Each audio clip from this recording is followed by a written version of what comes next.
Welcome to our YouTube channel Dabbagul. Okay, so here I am with you with NCERT class 9 maths. It's the second video for class 9 maths, okay, and we are dealing with the number system. In the first video of class 9 we have dealt with real numbers. Okay, real numbers से पहले उन्हें समझने के लिए हमने irrational number, rational numbers और उससे भी पहले natural numbers, whole numbers, integers की बात की थी. ओके, हमने रियल नंबर्स को देखा था कैसे रेशनल नंबर्स और इरेशनल नंबर्स को मिलाकर हम रियल नंबर्स को रिप्रेजेंट करते हैं. Okay, in this video for today we are going to deal with decimal expansion of real numbers. So let's start.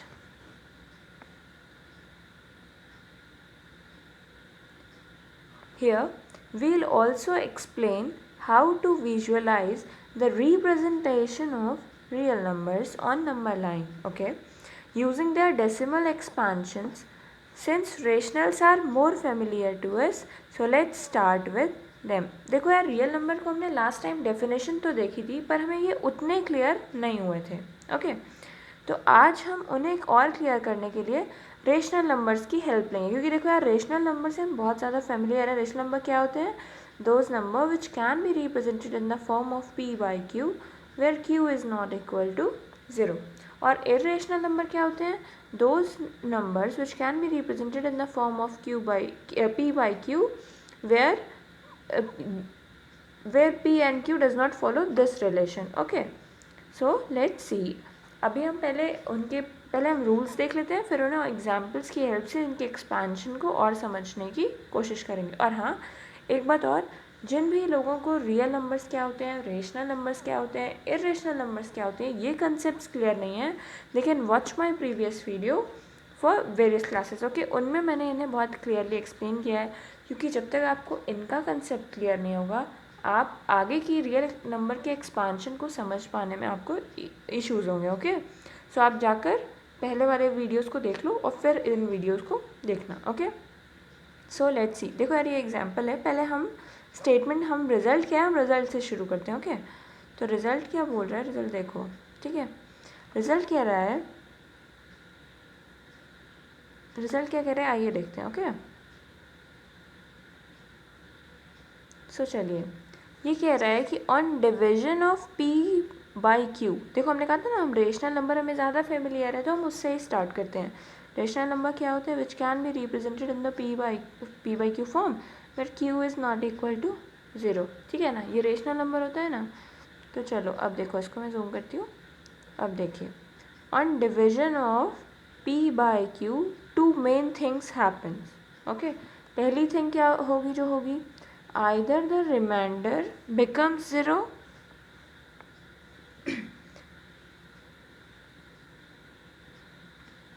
तो दोस्तों देखिए क्या कह रहा है, either the remainder becomes 0 or never becomes 0 and we get a repeating string of remainders. क्या कह रहा है ये? देखो यार, ये हमारा p है और ये q है. p को हम q से डिवाइड कर रहे हैं. q should not be equal to 0, क्योंकि p बाई q फॉर्म में अगर ये q 0 होता है तो वो नॉट डिफाइंड होता है. हमने 8th क्लास में ये बात डिस्कस की थी. ठीक है, अब देखो, अब हम p को q से डिवाइड कर रहे हैं तो क्या कह रहा है? दो चीज़ें होंगी. पहली चीज़ क्या होगी? आइदर जो रिमाइंडर आएगा इसको डिवाइड करने पे वो 0 हो जाएगा, ठीक है, या कभी भी 0 नहीं होगा, नेवर. ठीक है, और we get a repeating string of remainders. तो क्या कह रहा है? दो चीज़ें होंगी, या तो रिमाइंडर 0 हो जाएगा और या रिमाइंडर 0 नहीं होगा and we will get repeating string of reminders. अब इसको समझने के लिए चलिए हम एग्जाम्पल्स की हेल्प लेते हैं. ओके, सो चलो देखो यार, हमने पहले लिया है 10 डिवाइडेड बाई 3, यानी ये p बाई q फॉर्म में कैसा है? 10/3 where 3 is not equal to 0. ये तो हमें दिख ही रहा है, ठीक है ना. तो हम चलो इसे लेते हैं और देखो, हमने डिवाइड किया 3 ज़ा 9, 1 रिमाइंडर बचा ना, ये देखो 1 बचा, 0 हमने लिया और इस तरह ये आप देखो डिवाइड किया, फिर अगेन डिवाइड किया, then what we are getting? 3.333 and infinitely. ठीक है, डॉट डॉट डॉट है ना, इसका क्या मतलब है? इनफाइनाइटली. इसको हम कैसे लिख सकते हैं? जो रिपीटिंग, इसमें क्या हो रहा है? देखो यार, रिमाइंडर इसमें 0 नहीं हो रहा है. रिमाइंडर इसमें, यार देखो, इसमें रिमाइंडर कभी 0 नहीं होगा. इनफाइनाइटली आता ही जाएगा और वो भी रिपीट 1 आ रहा है, ठीक है। तो क्वेश्चन क्या हो गया, रिपीटिंग हो गया ना, 3.3 ये रिपीट होगा इनफाइनाइटली, तो जो इनफाइनाइटली रिपीट होगा उसको हम उसके ऊपर बार लगा के रिप्रेजेंट करते हैं, ठीक है। ये समझ आया, तो ये ऐसे आते जाएगा और रिमाइंडर कभी इनका ज़ीरो नहीं होगा, ठीक। तो ये हमें समझ आया।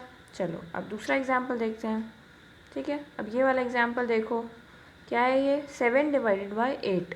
ये एग्जाम्पल क्या है, P/Q फॉर्म में 7 डिवाइडेड बाई 8, आंसर क्या आएगा 0.87, सॉरी आंसर क्या आ रहा है 0.875, ओके। आंसर क्या आ रहा है 0.875। तो देखो यार इसमें क्या हो गया, रिमाइंडर एक टाइम पे ज़ीरो हो गया।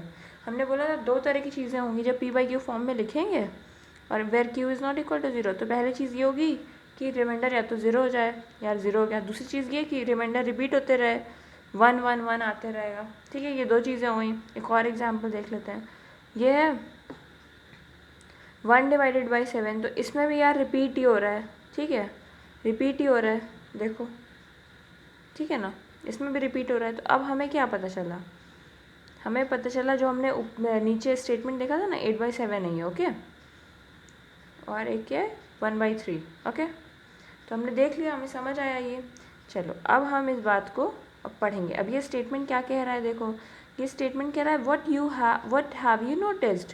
यार हमने यही देखा, या तो रिमाइंडर जब P/Q फॉर्म में लिखेंगे where Q is not equal to zero, तो एक कंडीशन होगी कि या तो reminder is equal to zero हो जाए, और नहीं तो रिमाइंडर क्या होगा, रिपीट हो जाए, ठीक है, रिमाइंडर क्या हो जाए, रिपीट हो जाए। तो चलिए ये स्टेटमेंट क्या कह रहे हैं आइए देखते हैं। ये कह रहे हैं you should have noticed at least 3 things, क्या, the remainder either become zero after certain stage or start repeating themselves। यार ये हमने देख लिया है, समझ आ गया फर्स्ट पॉइंट। सेकेंड पॉइंट क्या कह रहा है, the number of entries in the repeating string of remainder is less than divisor। हाँ यार जो नंबर ऑफ एंट्रीज थी उसमें रिमाइंडर में वो डिवाइज़र यानी जो डिवाइड कर रहा है ना उससे कम है। यार सीधी सी बात है, जब डिवाइज़र से कम होगा तभी तो रिमाइंडर होगा ना, अगर वो डिवाइज़र से डिवाइड ही हो जाएगा तो रिमाइंडर कहाँ से होगा। समझ आया, ये पॉइंट भी सबको समझ आया, ठीक है। अब थर्ड पॉइंट देखो क्या कह रहा है, reminder repeats when we get a repeating block of digits in the quotient. For example 10/3 में 3 रिपीट्स इन द कोशेंट, यार हमने देखा था ना 10/3 इज इक्वल टू 3.3 बार का पता है जब इनफाइनेटली रिपीट हो रहा है ना। तो क्या था 10/3 बराबर 3.3 बार, ठीक। चलो बच्चा, and for 1/7 we get a repeating block of, यार हमें ये रिपीटिंग ब्लॉक मिला था 1 4 2 8 5 7। तो हम क्या कर रहे थे इसमें पॉइंट, ये जो भी हमारा नंबर इतना बड़ा सा, ठीक है, इसके ऊपर बार, मतलब ये कई बार रिपीट हो। समझ आ गया, तो ये चीज़ें तो हमने देख लिया, हमें समझ आ गई। अब ये और ये रिजल्ट वहीं पे आ गया।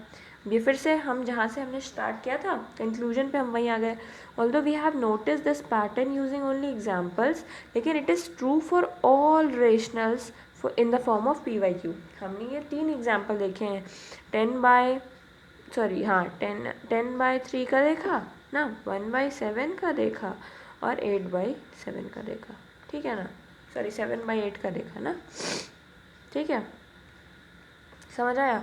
लेकिन ये it is true for all rationals in the form of P/Q। तो ये हमारा कंक्लूजन हो गया, हमें समझ में आ गया, ठीक है। अब ये देखो उसी चीज़ को दोबारा दूसरे शब्दों में लिखा है यार, व्हेन रिमाइंडर बिकम्स ज़ीरो। एक केस क्या होगा, केस 1 रिमाइंडर बिकम ज़ीरो। ये किस केस में हुआ था, 7/8 के केस में रिमाइंडर क्या हो गया, 3 डिजिट के बाद, डेसिमल के बाद 3 डिजिट के बाद ज़ीरो हो गया। यार बहुत केस में होता है ना, देखो जैसे 10 को डिवाइड करो 5 से, 5 2 जा 10, रिमाइंडर क्या आया, ज़ीरो आ गया ना, रिमाइंडर ज़ीरो आ गया, ठीक है। पहला केस तो ये हो गया। दूसरा केस होता है रिमाइंडर नेवर बिकम ज़ीरो, ठीक है ना, रिमाइंडर क्या हो गया आपका, इट नेवर बिकम ज़ीरो, ठीक है। नेवर मतलब समझ आया, हमेशा रिपीटिंग होगा। देखो इसमें रिपीट हो रहा है, 1/7 के केस में क्या हो रहा है यार, ये देखो रिपीट हो रहा है। तो हम क्या करेंगे, सिर्फ पहले वाले जितने ने डिजिट सिंगल टाइम आए हैं उनको लिख दो, उसके ऊपर बार खींच दो, वो रिपीटिंग का सिंबल हो गया, ठीक है। सबको समझ आया। तो यही अब यहाँ पे हमें बताया गया है। चलिए इसको हम रीड कर लेते हैं, क्या कह रहे हैं, the usual way of showing that 3 repeats in the quotient of 10/3 is to write 3.3 के पार पार नहीं, ऐसे बार। ठीक, क्या हो गया, 10/3 आ रहा है, ठीक है ना। रुको एक सेकेंड, हाँ यहाँ पर आते हैं। अब देखो क्या है, ये फिर से वही बता रहे हैं, मैं फिर से रिपीट कर दे रही हूँ। 10/3 इज इक्वल टू 3.333 आएगा, तो क्या लिख सकते हैं, 3.3 बार। ठीक, समझ आ गया। तो आज की वीडियो में हमने क्या देखा, हमने रियल नंबर्स के एक्सपांशन को देखा with the help of rational numbers, जिसमें 2 केस होंगे। पहला केस होगा कि या तो रिमाइंडर 0 हो जाएगा when a number is in the form of p/q where q is not equal to 0। तो हमारे पास पहला केस आएगा कि एक तो रिमाइंडर 0 हो जाएगा, और दूसरा केस क्या आएगा, reminder never become 0, it repeats. ठीक है, तो इस वीडियो के लिए इतना ही। Please do like share subscribe to my channel. और आप चाहते हैं कि हम जो भी नई चीज़ें इनकॉर्पोरेट करें अपने वीडियो में, प्लीज़ डू कमेंट। ओके, तब तक के लिए गुड बाय, टेक केयर।